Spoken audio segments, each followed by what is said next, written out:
Sweden is the joint record holder for most Eurovision wins, and they're hoping to enter the 70th contest with another winner. My System by Felicia sensationally won Melodifestivalen, but will it be system overload for us in Vienna?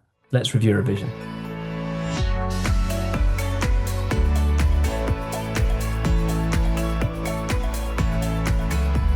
Yes, as I say, Sweden is hoping for that elusive eighth win to take them clear of Ireland. Obviously, Ireland are not in the contest this year, so they can't get the eighth win. Sweden is trying to, and it was a bit of a surprise winner of Melodifestivalen. Nobody beforehand really expected Felicia, with her sort of her mask antics, to come anywhere close to the win. But it was a pretty resounding win in the grand final. They were the bookies' favourites last year, of course. Not so this year. They are still up there, but not quite in the lead with My System. What do we make of it, Emily? There are lots of things I really like about this entry, but the thing that I really don't like is the beat drop, and where you get this kind of like EDM rave. I find it really distracting, and I feel like her voice before that, like she's hitting all the notes, it's building really nicely, and then I just feel let down when we actually get to the chorus. I mean, I know there'll be some kind of like, obviously the Melody Festival and performance, it's very kind of lively and stroby, and there'll definitely be kind of stuff that goes on with it. But to me, it just kind of, it's the actual chorus that doesn't kind of do that much for me. I'm also not that keen on the mask. I find I feel like it's like hard to warm to a performance when you can't see half of their face. But yeah, I mean, like, I feel like I've gone off on this review with all the negative stuff. There is a lot I like about it, but the chorus is just, I just find it a bit jarring, to be honest. Yeah, that's very fair. I agree with you. So I love it. I absolutely love it, and I am obsessed with it. It is, even if Denmark, I think, is the best song of the year, this is my favorite. So let's just get that out in the open. I love it. I agree with you on the mask, though. I think it is because she used to be a different act. She was called, I think, Frozen Snusk.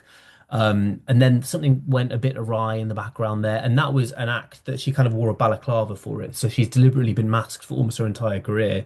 Something went a bit wrong. She's kind of been reborn in her own name as Felicia and has entered Melody Festival with the mask. And then at the end, obviously, she changes it.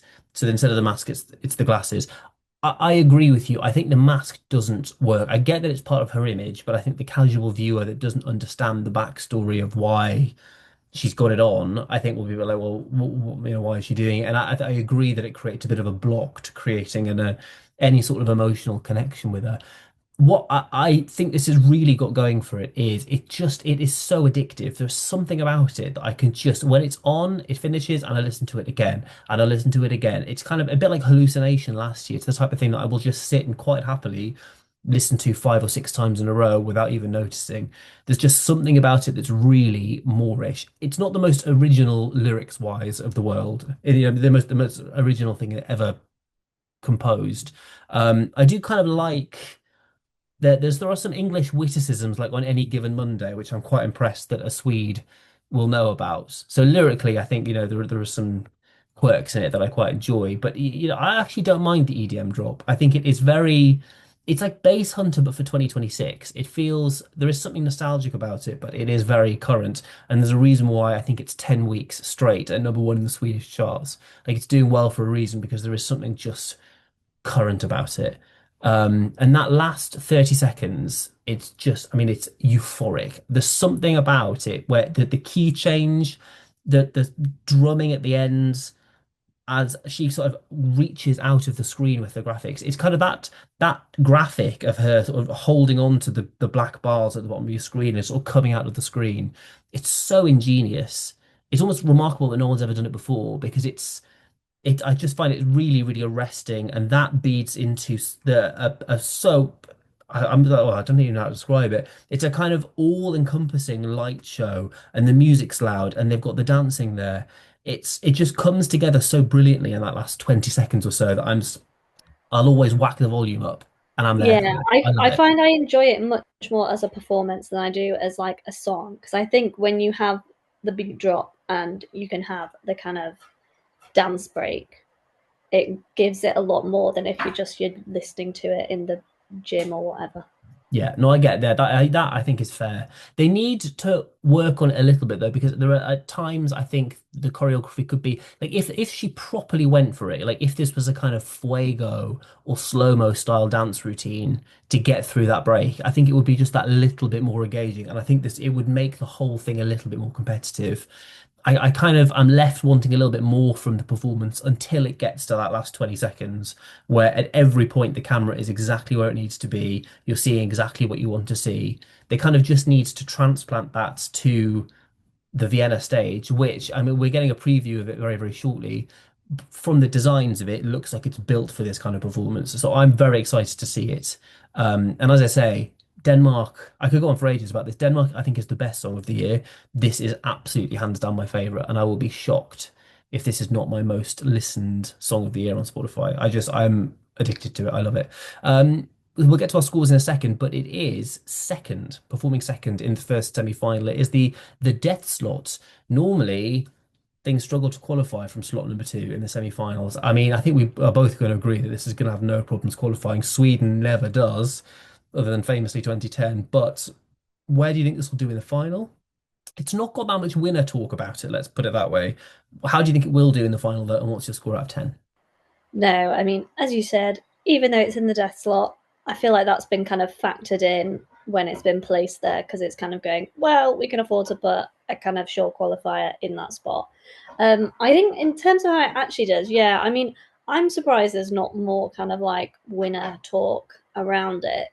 But I, and then I just think you can never kind of like rule something out. Like there is a world in which I see this being like top five, but and Sweden never does badly, even if like they're usually getting jury support, even if they don't get as much in the televote. So I think this is could be top five if she kind of nails the vocals and it's a kind of knockout performance, but definitely top 10.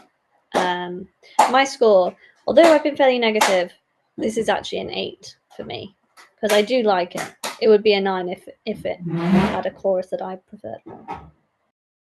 Yeah, I agree. This is a surefire qualifier. I would be surprised if this is not top five, to be honest. I don't think if again, having just complained about the lack of winner talk, I don't see it as a winner.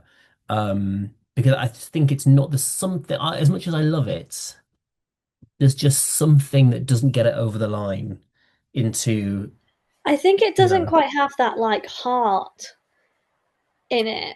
yeah, it's very Swedish. And that's Yeah, not an it's very insult, but polished. it's why Dance You Off wasn't winner talk. It's kind of it's so slick and it's so Swedish that I think, yeah, you're right, actually. So I don't know if you had anything else to say. No, I'm just happy to take the yeah. I'm right. Yeah, no, It's you yeah. are right. It's like so polished that it loses a bit of the kind of like heart that you can get with some entries. Yeah, I think that is a very, very fair judgment. So I can see this being clear top five. As much as I want it to be up there in contention for the win, top five I think is a good bet. It's definitely top 10. Sweden is not losing that top 10 streak, having been there, other than Tussa with Voices, which I still hate.